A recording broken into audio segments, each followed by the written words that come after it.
So both of these integrals use the same formula, unlike the sine squared and the sine cubed, the cos squared, the cos cubed.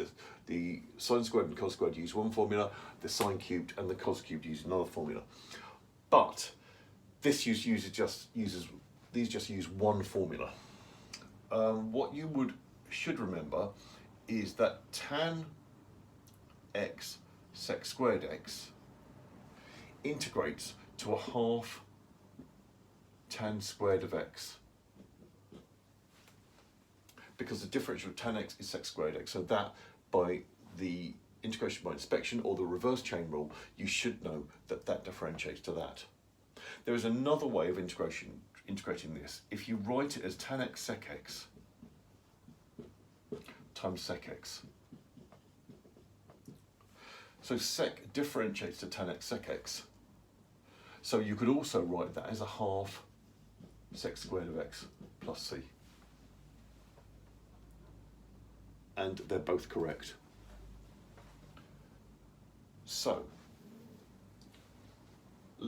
what we're going to use, now if you don't remember this form, it's not a problem. You should remember sine squared x plus cos squared x equals 1. So if you don't remember the formulas for cots or tans or whatever, you just think, okay, I know that tan is sine over cos, so I'm going to divide through by cos squared of x.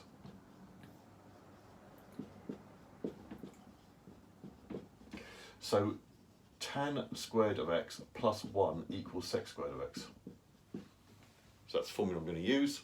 So tan squared of x, the first question here, box that off, is going to be sec squared of x minus 1 integrated, which is tan x minus x plus c. Fairly straightforward. Then if you've got the integration of tan cubed of x, then you write that as tan squared of x times tan of x, which is sec squared x minus 1 times tan x. We expand out,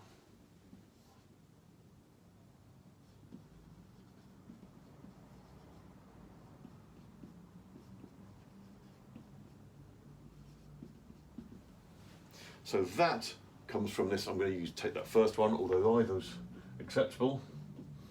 Half tan squared x, and then that's a minus, and that will be on your formula sheets, natural log of sec x plus c, squidged in the corner. So that's, if you can't read, that's minus the natural log of sec x plus c. And that is the integral of both tan x and tan cubed of x.